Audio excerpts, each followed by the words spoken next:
Temperature खरंच खूप वाढलंय. आज 45 इज द रिपोर्टिंग जे माझ्याकडे आहे आणि मई आपला महिना असा पण खूप अवघड असतो आणि यावर्षी सर्वात जास्त तापमानाची नोंद झाली आहे. तर सगळ्यांना रिक्वेस्ट आहे की थोडा 11:30 12चे 3 मध्ये प्लीज बाहेर जाणं अवॉइड करा.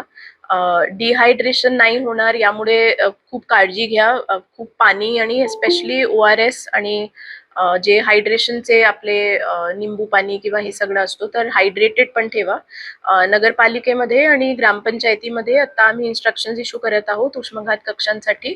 PHCs आणि RH मध्ये ऑलरेडी उष्माघात कक्ष इस्टॅब्लिश करण्यात आले आहेत आणि PHC साठी पण इन्स्ट्रक्शन्स आम्ही आता आज देत आहोत.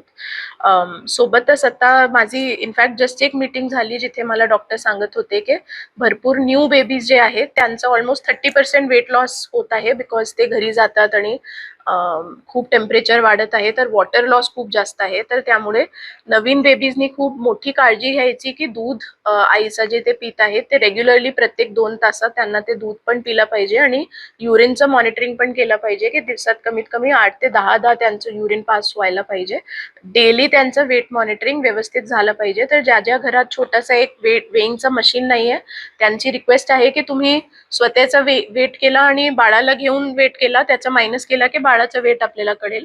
तर त्याचं पण रोजचा रोज वेट करत जा. Anything more than 10% weight loss is abnormal.